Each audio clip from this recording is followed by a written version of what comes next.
Snow began to fall before sunset, soft at first like dust floating in a beam of light. By the time Aisha finished her late shift at the grocery store, the flakes had turned heavy and thick. The radio in the staff room repeated the same message, every 10 minutes. A blizzard warning, strong winds, and drifting snow. Aisha stood at the door with her scarf wrapped twice around her neck and looked out at the parking lot. The painted lines were already hidden under white. She pulled out her phone, sent a quick message to her neighbor to say she was leaving, and walked to her small sedan with careful steps, testing the ground before every footfall. Inside the car, she turned on the heater and waited for the windows to clear. A soft breath fogged the glass again as she exhaled. She put both hands on the steering wheel and told herself, as she often did during hard times, one step at a time. Her son, Amir, was waiting at after-school care only a few blocks away. Normally, the short drive took 5 minutes. That night, it took 20. She moved slowly, never pushing the gas hard, never trusting the road to give back the control she needed. City lights glowed in the snow like soft halos, and the wipers brushed back white waves again and again. When she finally parked, Amir ran to the door, bundled in a green jacket, his backpack bouncing. He waved goodbye to the last teacher and climbed in, cheeks pink from the cold. "It looks like a snow globe," he said, eyes wide with wonder. Aisha smiled even as she worried about the highway. "It is pretty," she agreed. "But we have to be smart tonight. Seatbelt?" He clicked it without being told. She checked it and nodded. "Good. We'll go slow, and we'll get home, safe." They drove through a quiet grid of streets where small houses sat like rounded white mounds. Aisha kept to routes she knew well, places with fewer hills. Every small slope felt larger in the storm. The wind shook the car and snow swirled sideways. At a four-way stop, she waited long after the count of 3, scanning for headlights that might appear suddenly out of the thick air. She moved along, again, and turned near the park where a row of bare trees made black lines against the sky. A swing set creaked softly, and the snow muffled almost every other sound. She was about to pass the closed park entrance when Amir leaned forward, his voice small and careful. "Mom, I think I see someone." Aisha slowed even more and squinted through the drifting white. A tiny figure stood near the curb in a thin, pink coat, hands pressed to her face. The child rocked from foot to foot like she could not decide whether to run or stand still. Aisha's chest tightened. She pulled the car over, set the hazard lights flashing, and glanced at Amir. "Stay." "Buckled," she said calmly. "I'll talk to her from the window first." She lowered her window halfway. Cold air rushed in, a sharp, dry bite against her cheeks. "Hi there," she called, keeping her voice warm and steady. "Are you okay?" The little girl looked up. Tears had made small wet lines on her face that were now turning icy. "My dad," the girl said, voice shaking. "Our car slid. I don't know where he is." Aisha turned off the radio to hear better. She looked around for other cars, other people, anyone else who might be near. The road lay empty, as if the whole town had paused. She unlocked the front passenger door and opened it a little. "You can sit here where it's warm," she said. "We'll figure this out." The girl hesitated, then climbed in, careful and polite, as if she did not want to make a mess. Aisha helped her close the door against the wind and reached back to the extra scarf she kept for emergencies. "I'm Aisha," she said. "This is my son, Amir. What's your name?" The girl rubbed her hands together, already feeling the heater. "Lily," she said. "I'm 6. Aisha nodded and wrapped the scarf around Lily's neck. "Nice to meet you, Lily." She offered a granola bar and a small bottle of water she had saved from work. "Take small bites," she advised. "Slow sips." While Lily ate in small, careful bites, Aisha lifted her phone and tapped 911. The call did not go through the first time. She tried again. A recorded message said lines were extremely busy due to the storm. She tried a third time and got a cue. Notice. She left the phone on speaker, placed it on the dashboard, and picked up a small notebook she kept beside the seat. She clicked a pen and smiled at Lily. "I want to write down a few details to help people find your dad faster. Is that okay?" Lily nodded earnestly. Okay. Aisha wrote the date and time at the top. What's your full name? Lily Carter. And your dad's first name? Mark. Do you remember the last street or a landmark? Lily's face brightened for a second with memory. A sign with a bird, and a big gas station sign with blue letters. Aisha wrote it down. She asked Lily to describe the car. Lily held her hands apart. Blue truck, not tiny. Like a pickup?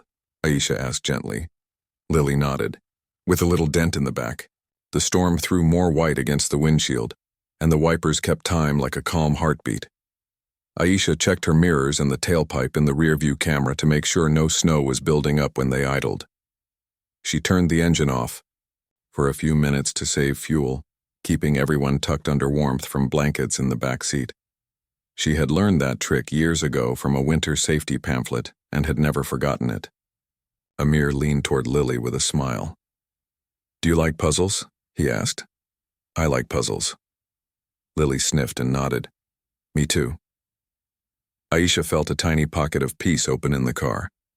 She let the engine run again in short bursts, always checking the airflow and listening for any change in the car's sound. The 911 call returned to a dial tone. Aisha tried again, leaving a clear message with everything she knew. Their location near the park, Lily's name, her father's name, details about the blue pickup and the gas station sign. She spoke slowly, as if the person on the other end needed to draw a map. We are safe inside a silver sedan with hazards on, she added. I can move to the church hall shelter if needed, but roads are very slick.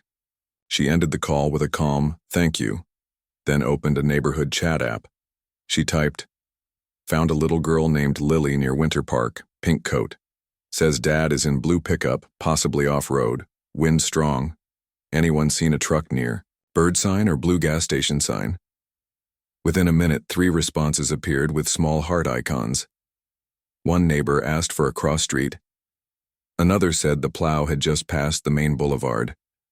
A third shared a recent report of cars sliding near Birch Avenue, which had a bird sign for the street name. Aisha looked at Lily with encouraging eyes.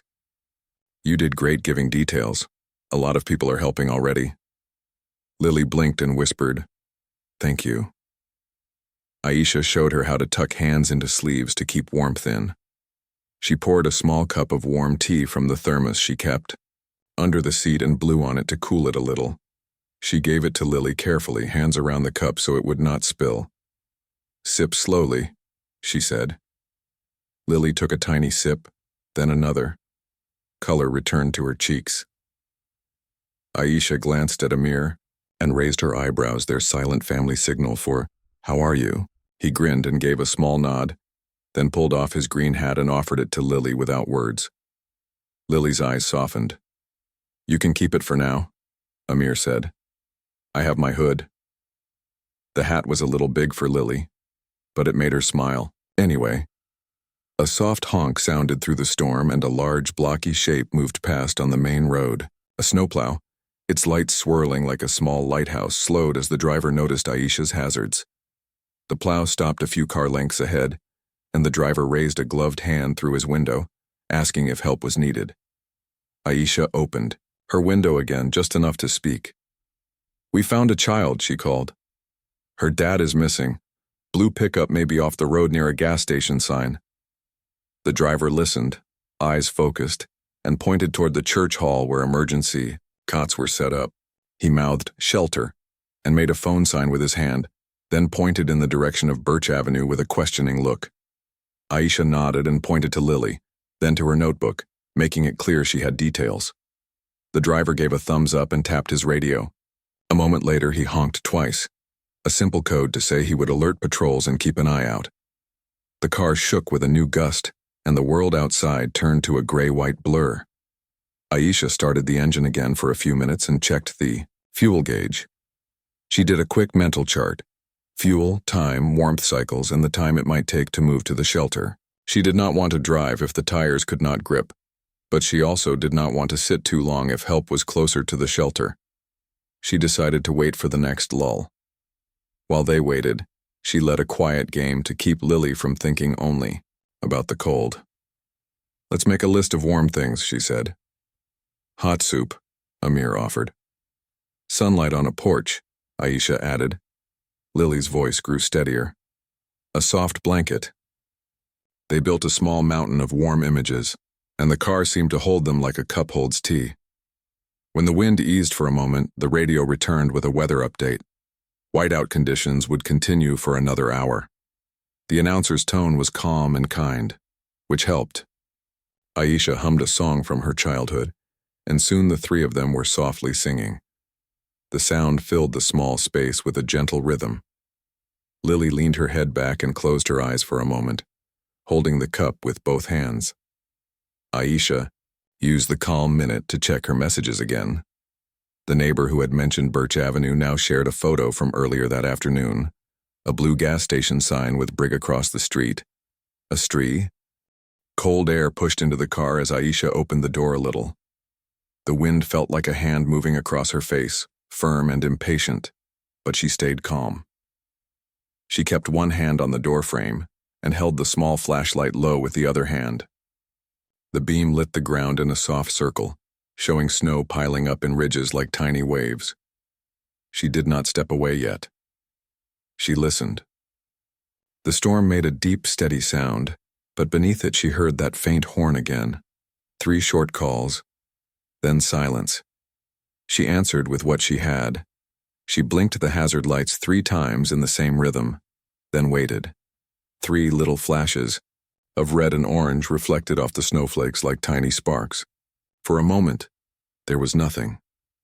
Then the horn came again in the distance, thin and tired, but in the same pattern. It gave her a direction. Not straight ahead. Not to the right. It felt like it came from behind the row of trees near the park, a bit to the left. Aisha pulled the door closed, warming her hands in front of the vent before she spoke. "He is that way," she said softly. Lily looked at her with big, wet eyes. "My dad?" Aisha nodded once. "I believe so." She kept her voice steady as if they were making a plan for a school field trip. "We will be smart. We will not rush." She checked the fuel gauge again, then cracked the rear window just enough for airflow. She turned to Amir. "Hold the flashlight, low and steady. If I step out, you watch me and you keep talking so I can hear you." Amir gave a brave little smile. "Okay, Mom. I'll be your lighthouse." The snowplow's lights reappeared at the end of the street, turning, slowly with a broad, patient sweep. As it rumbled near, Aisha waved from the window again. The driver stopped beside them this time, careful to give space. He lifted his radio and pointed to himself, then drew a simple map on his fogged window with a gloved finger. A line for the main road, a dot for their car, a curve toward the park. He wrote ditch and tapped the curve. Aisha nodded, understanding, at once. The driver pointed to her hazards and gave 3 quick taps of his horn, then pointed toward the trees. He was telling her he had also heard the call. Aisha said thank you with a small bow of her head and mouthed, "Shelter." He pointed forward and made a roof with his hands, the church hall. Then he pointed toward the trees again, shaking his head slightly, meaning the ditch was risky. He lifted his radio one more time and gave a thumbs up. Aisha read his promise. He would call it in and circle back again when the next pass was safe. When the plow moved on, the street fell quiet except for the wind. Aisha watched the way the flakes traveled across the ground. Some gusts went straight, others turned and curled back like smoke. She thought about the choices. She could try to drive closer to the trees, but the side street was narrow and unplowed. If she slid, she might block the way for the plow or an ambulance. She could walk toward the sound, but she would not leave the children alone, and visibility was still poor. The best choice was the careful one. Hold position, keep contact, and make small moves only when the wind slowed. She told them the plan in simple steps. "We will do this in pieces," she said. "I will stand just outside the car and listen. Amir will watch me with the flashlight. Lily will hold the thermos cap so her hands stay warm. If we hear the horn again, we will answer with our lights. If the plow returns, we will wave it down and ask it to lead us when it is time. Saying the plan out loud made the world feel less wild. They practiced once. Aisha blinked the hazards 3 times. Amir counted in a soft voice. 1, 2, 3. Lily held the thermos lid in both hands like a tiny bowl, soaking in the remaining warmth. The horn did not come that round, so Aisha sang one line of the tune they had used earlier, and the children joined her without being asked. The song lifted their spirits like a small lantern. The neighborhood chat buzzed again. Someone posted that a blue pickup had been seen earlier turning off the main road near Birch Avenue. Another person shared that the gas station sign still had power and glowed through the snow like a blue square in the fog. Aisha typed back, "We think we hear the driver. Ditch near park, staying put until wind drops." A neighbor added a simple line, "Proud of you." It was only 3 words, but they felt like a hand on her shoulder. The wind softened for a brief minute, like the sky had taken a breath. Aisha opened the door and stepped out, keeping her hip against the car so she could not lose her place. She held the flashlight low. The beam painted the ground and threw a small edge of light into the trees. "Amir, talk to me," she said. He began to count slowly, steady as a metronome. 1, 2, 3. His voice moved the seconds. Forward. "Lily," Aisha said, "you tell me what you see inside." Lily looked around the car with serious eyes. Blankets, hats, a book on the floor, a little bag of raisins. "Very good," Aisha said. "Keep seeing, keep telling me." The horn came again, a little clearer now, and Aisha turned her head toward it. It sounded lower than the level of the road, and close enough that it was not just an echo. A ditch, she thought, not deep but enough to trap a wheel. She blinked the hazards again and added a soft call of her own. "We hear you. Stay where you are." The wind pulled at her words and scattered them among the trees, but she hoped the message carried anyway. She took one careful step away from the car, then another, sliding the side of her boot against the curb so she could follow the same path back. She did not go far, no more than the length of the car, and then she returned, closing the door and warming her hands. "What did you see?" Amir asked. "Shadows," she said honestly. "Branches. The ground looks lower behind the fence line." She thought again. Maybe there was a small path at the far end of the park where a maintenance truck sometimes drove. If so, it might be safer than stepping between the trees. She checked her memory. In the fall, she had seen a worker driving there to collect leaves. That path had gravel under it. If the gravel still gave some grip, it might guide them. She texted the group again. "Is there a service path at west edge of Winter Park?" A neighbor who lived near the field replied quickly, "Yes, behind the ball court. Gate sometimes open." Another added, "Gate is loose, it swings." That matched Aisha's memory. She felt a small lift inside her chest, the feeling that a puzzle piece had just clicked into place. They waited for the next lull. While they waited, Aisha checked the car tires. She had a small bag of sand in the trunk for winter. She also had a flattened cardboard box from the grocery store. If she needed to move the car a short distance, the sand and cardboard could help the tires grip. She told the children what she was doing so they would not worry when they saw the trunk open. "I am just preparing," she said. "Preparation is a quiet kind of courage." Amir repeated the line softly, testing the shape of the words. Lily said, "I like that." The plow returned, slower this time. The driver rolled down his window and spoke first, his voice loud enough to reach them across the space between the vehicles. "Ambulance on main road," he called. "Stuck on side street. We're clearing. Can you hold?" Aisha made a circle, with her thumb and finger to show yes. "We hear the driver," she called back. "Ditch near trees, service path behind court." The plow driver gave a quick nod. He pointed to his eyes, then down the street, then to the church, telling her where he would be next. He tapped the roof of his cab twice like a promise and moved on. Aisha turned off the engine for a few minutes to save fuel again. The air inside was still warm enough. She gave Lily another small sip of tea and checked her fingers for color and movement. "We will do one more thing," Aisha said gently. "We will make a signal in the snow, right here by the curb, in case someone passes and cannot see inside the car."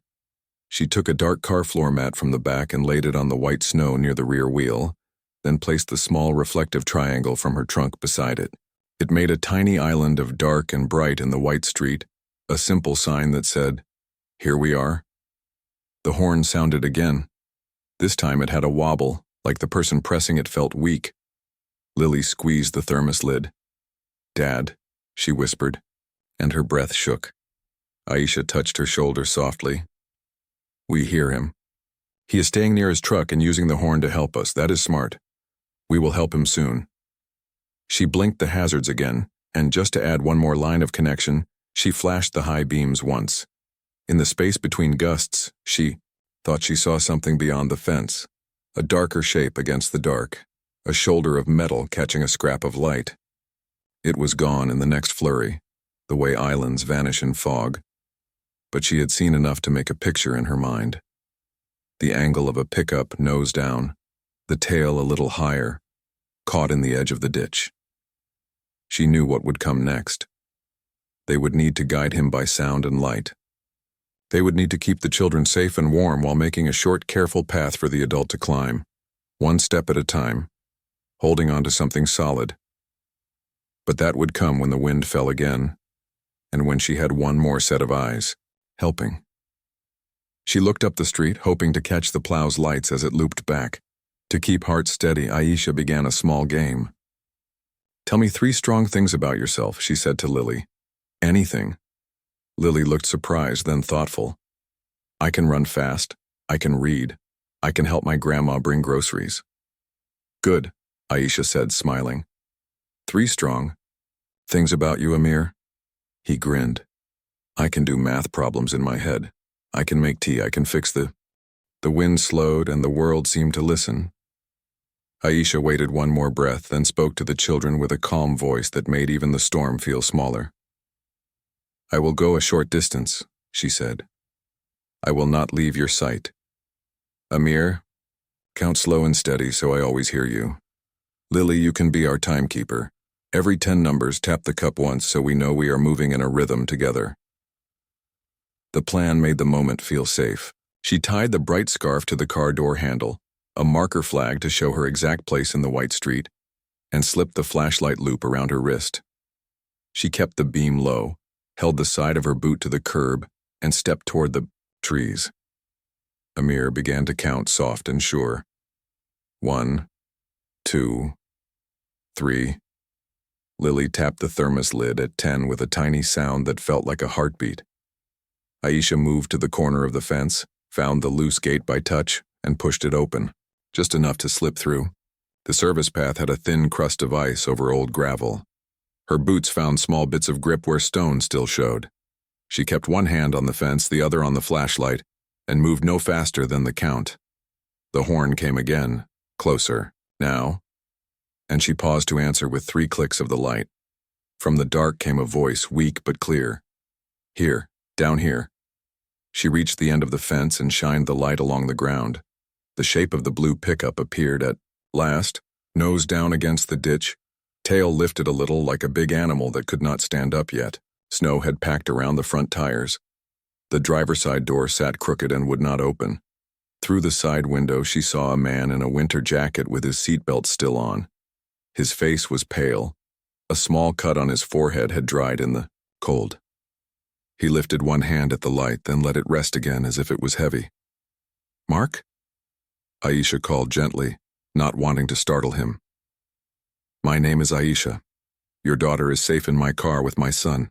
We are 10 houses away. Can you hear me?" His breath came out in a fog and he nodded. "Lily," he said, and the name alone brought strength to his voice. "Is she really okay?" "She is warm and brave," Aisha answered, smiling, even though he could not see her face. "She is helping us with the plan." She kept her voice steady and simple. the way she had learned to speak when someone felt shock. I'm going to ask a few questions. Can you take a slow breath? Any strong pain in your neck or back? He moved his head a little. No. Just cold. Door won't open. Any sharp pain in chest or belly? He pushed one hand against his jacket, testing. No, just stuck. Good, Aisha said. Stay still a moment. I will make the ground safer and then get you out carefully. We are not moving the truck. We are moving you. She walked back along the fence to the car, following the scarf. Marker and Amir's counting like a path made of sound. Inside, she warmed her hands, checked the children's faces, and spoke quickly but calmly. I found him. He is talking. He is cold, and the door is jammed. I will bring a blanket, the small first aid kit, and the cardboard for a path. Amir, keep the counting going. Lily, you can call out light when I flash the light 3 times so your dad knows it is me. Are you ready? Both children nodded with serious faces. We're ready, Amir said. Light team ready, Lily added, and even made herself smile. Isha took the folded cardboard and the little first aid kit from the trunk, then grabbed the extra blanket that lived in the back seat. On a last thought, she took the jumper cables coiled under the floor panel. They were not a rope, but they were strong and had a good grip. She looped them through the handle of the blanket like a strap she could hold on to if the ground felt slick. She stepped out again, closed the door gently behind her, and moved along the fence with the same slow rhythm.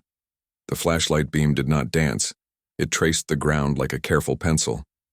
When she reached the pickup, she placed the cardboard to make a small landing where his feet could step. Mark, we are going to get you out in a simple way, she said, speaking through his window.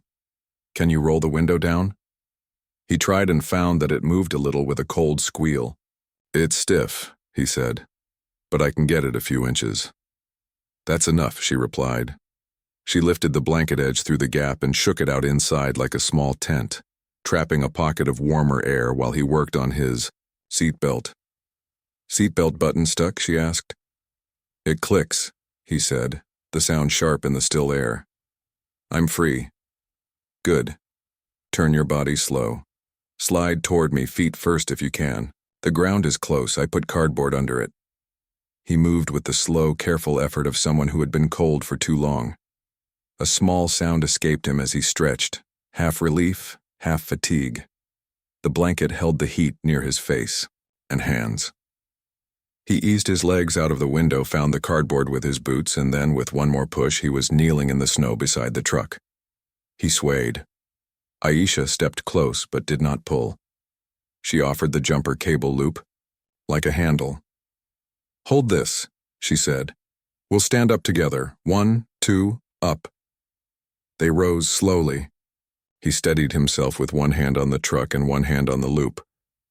You did it, Aisha said, her breath a small cloud in the beam of light. We are not far. The path is safe if we go slow. I will walk in front with the light. You hold the fence and the strap. We will stop if you get dizzy. He looked at her, and in his eyes she saw a father's entire world returning to its place. Thank you, he said, the words simple but full. We can say thank you at the shelter, she answered softly. Right now we focus on steps. They moved along the fence with the storm quiet around them, as if the night itself wanted them to pass. Every few feet she paused to let him breathe and to listen for the children's counting. 30, 31, 32. Amir's voice reached them like a rope they could hold with their ears. At 40, the thermos lid made a little tap. Light, Lily called, and Aisha flashed the beam 3 times in answer. They came to the gate, and Aisha pushed it wide with her hip. The car appeared by the curb like a small house with a glowing window. Isha opened the rear door and guided Mark into the seat beside Lily. The warm air wrapped him like a soft coat. Lily climbed forward a little, careful of the seatbelt, and touched her dad's sleeve with a small hand. Hi, Dad, she said, almost a whisper. He closed his eyes and let out a breath he had been holding for too long. Hi, Bug, he answered, and the little name made Lily's mouth lift into a smile that belonged in summer. Aisha worked quickly. She checked the cut on Mark's forehead with gloved fingers and a gentle light. It was shallow and already clotting. She cleaned the skin with a small antiseptic wipe from the kit and placed a simple bandage over it. "Any headache?"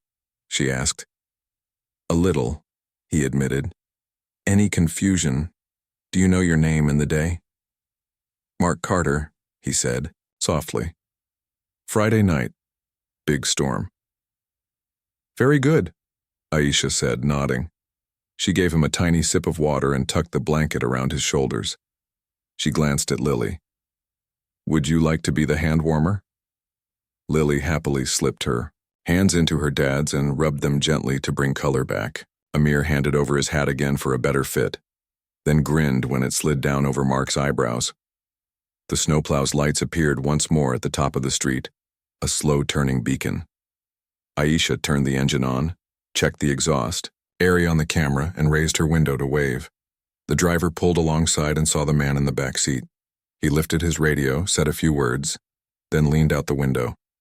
"Ambulance is on the main," he called, voice steady and practical. "Church Hall has heat and cots. I'll lead you in a slow line. Keep close, but not too close. If you slip, stop, and I'll come back."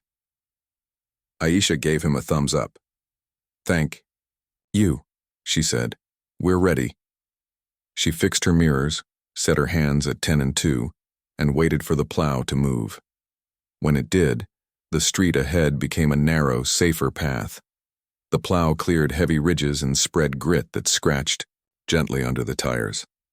Aisha rolled forward with focus, keeping her speed even and her mind calm. The blue square of the gas station sign glowed through the falling snow, and she felt a small, strange gratitude for its simple light.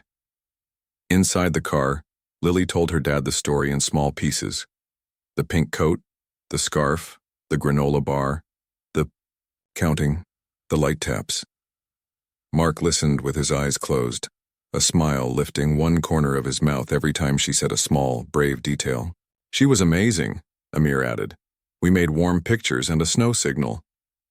"Your mom is amazing," Mark said, then looked at Aisha in the mirror and corrected himself with a shy smile. "You are amazing." Aisha shook her head gently. "We are a team," she said, "and the town helped, and the plow." They turned onto the main road. Several other cars followed at a distance, each one like a small boat moving behind a steady icebreaker. Snowbanks rose on either side like quiet walls. At the end of the block, the bright doors of the church hall came into view, opening and closing for people who entered with bags and tired steps. A volunteer in a thick vest waved them toward a cleared space near the door. Aisha parked, turned off the engine, and took a long breath. The smell of warm air and soup drifted outside each time the doors swung open. Inside the hall, the world changed color. Soft yellow lights glowed. Tables held cups and pots and a simple sign that said, "Welcome." A nurse with kind eyes came over, guided Mark to a chair, and took his temperature, pulse, and the short history of what had happened. "You did the right things," the nurse said to Aisha, after checking the Morning brought a soft light and a quiet feeling inside the church hall. The storm had moved on, leaving the town clean and white. People packed up their things, thanked the volunteers, and began to step back into their lives. Aisha helped Amir fold the blankets and carry cups to the sink. Mark stood a little straighter now. His forehead bandage was neat and dry. He thanked the nurse again and checked in with the volunteer desk about his truck. A tow company would pull it out later that day. Lily stayed close to Aisha and Amir while her dad made calls, as if the warmth from the night still lived in their small circle. Before they left, Mark asked a final time for Aisha's last name, then wrote it slowly, in his phone. "I will not forget," he said. Aisha gave a small nod. "Just be safe," she answered. "That is enough." The parking lot shone under the winter sun. A gentle steam lifted from roof edges where frost began to melt. Aisha drove home slowly, with Amir, waved at the plow driver as he passed, and felt her shoulders relax for the first time since the night before. She made tea. She called her neighbor, Miss Patel, to say they were okay. She texted the chat group to thank everyone. Then she rested for a short hour with a blanket over her knees, and the radio turned low. In the afternoon, she went to her shift at the grocery store because life, even after a long night, still asked for steady work. She smiled at customers, stocked the shelves, and kept the story simple when people asked. "A child needed help," she said. "We did small steps. Many people helped." News of the rescue moved through the town in kind ways. The church posted a note about winter safety. The neighborhood chat shared a thankful message. A local reporter sent Aisha a polite request to talk. She declined gently. "Let the story be about teamwork," she wrote back, "and about shelters and plows." At home, she found a note under her door. Her landlord planned to raise the rent in 2 months. The numbers were clear and tight. She sat at the table with a pencil and made a budget, line by line. 2 jobs almost covered it, but not with comfort. She thought of Amir's school shoes, the car's old battery, and the way small surprises could break a month if she had no room to bend. She took a slow breath and wrote options at the bottom of the page. At the tow yard, Mark looked at his truck and felt a flood of feelings, not just about the ditch, but about the way a stranger had made a plan and brought his child back to warmth. He spoke with the same shelter volunteer who had seen Aisha write thank you notes on scrap paper for the staff. From that person, Mark learned, carefully and without gossip, that Aisha worked 2 jobs and kept her life very organized. But a rent increase would bring pressure. Mark wanted to help, but he did not want to push or make it feel like charity. He thought about what he could offer that was fair and useful. He owned a small HVAC company with 5 technicians and 1 open trainee, position for spring. It was honest work with steady hours, training, and benefits. He decided to ask Aisha if she would consider it. Paid training, clear path, no special treatment, just a door to walk through if she chose. He called to say thank you and asked if he could buy her a coffee at the quiet diner near the park. Aisha said yes, with one condition: no big fuss. They sat by the window where sunlight made a bright square on the table. Mark thanked her properly once, and then he listened. He asked about her schedule, about Amir's school hours, about the way she had planned the rescue night. He noticed how she spoke, simple, step by step, not for praise, but because she liked clear plans. Then he made his offer, careful and direct. "I have a trainee position," he said, "paid from day 1. It starts with safety, classroom lessons 3 evenings a week, and on-the-job practice with a senior tech. It is not easy, but if you want it, I can hold the spot for you for 2 weeks while you decide." Aisha stirred her tea and looked out the window at the street sign with the small bird on it. Pride and practical needs met in her chest. She did not want to accept help as a gift. She did want a path she could earn. "I will think about it," she said. "Thank you for offering it with respect." At home, Aisha told Amir. His eyes went wide in the best way. "You could fix heaters? That's like being a winter hero," he said. They laughed, and then they talked through the real steps. If she kept her morning grocery shifts and added evening classes 3 times a week, who would pick up Amir from school on those days? Ms. Patel listened and smiled. "I will do Tuesday and Thursday," she said without drama. "You once brought me soup when I was sick. We all help in turns." For the 3rd day, Aisha asked at the church and found a small after-school reading table, run by a gentle volunteer named Rosa, who loved math and drawing. "He is welcome to come," Rosa said. "We close at 5. We will make sure he is ready, with his backpack." Aisha visited Mark's shop before she gave an answer. She met Mia, a senior technician with calm hands and a sharp eye. Mia showed her the safety board with its checklist: eye protection, gloves, lift with legs, lockout, tagout, check for gas leaks, test for voltage, don't rush.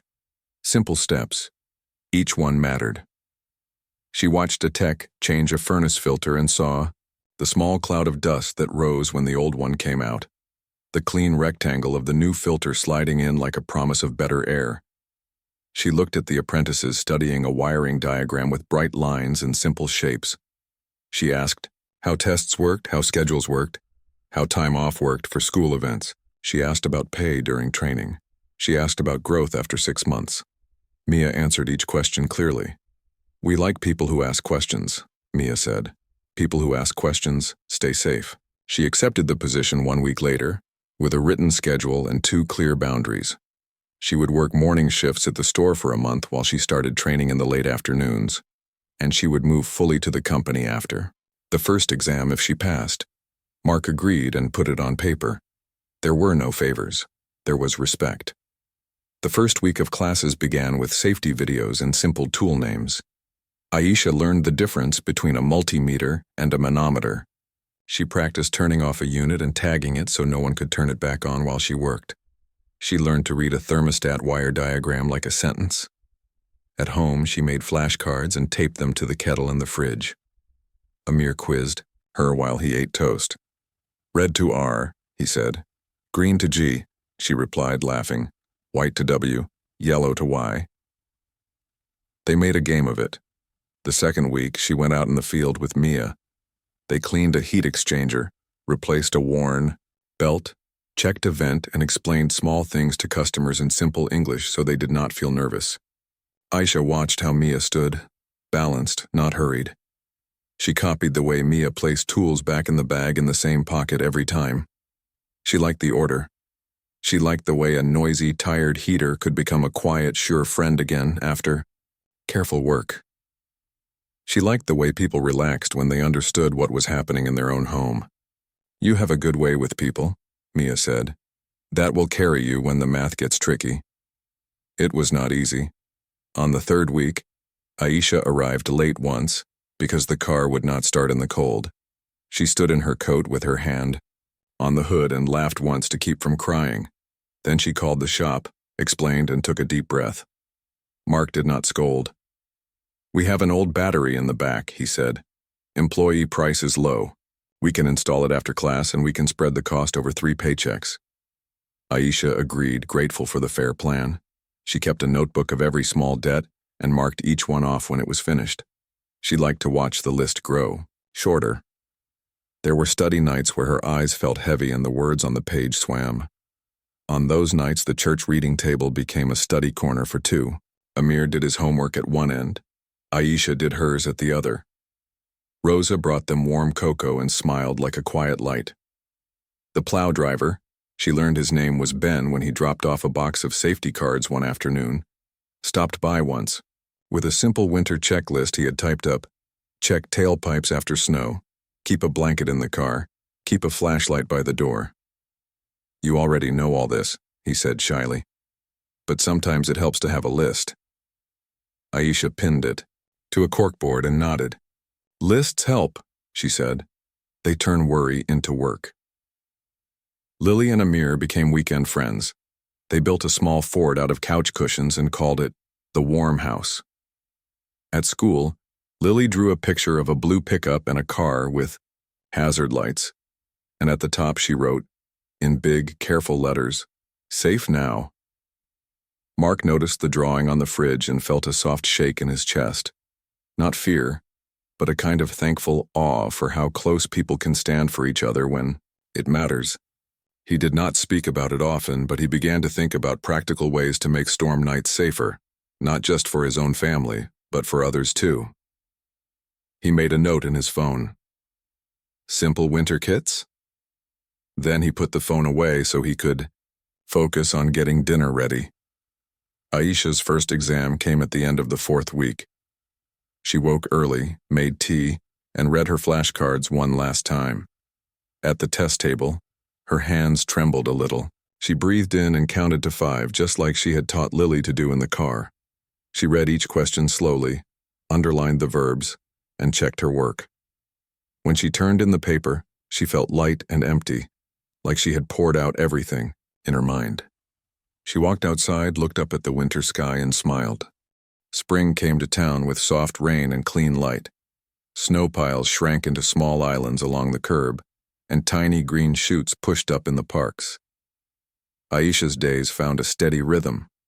She woke early, made tea, walked Amir to school when the sidewalks were dry, and then headed to the shop. Mia trusted her with more tasks now. Aisha replaced filters, checked wires with her multimeter, and explained things to customers in clear words that made worry turn into calm.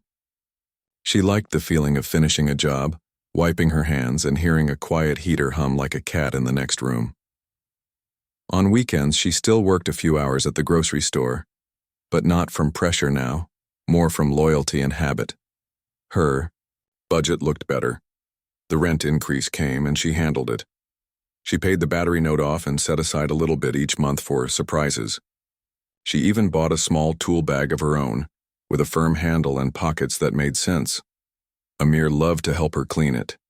He would line up the screwdrivers by size and say, "Order is power," and they would both laugh.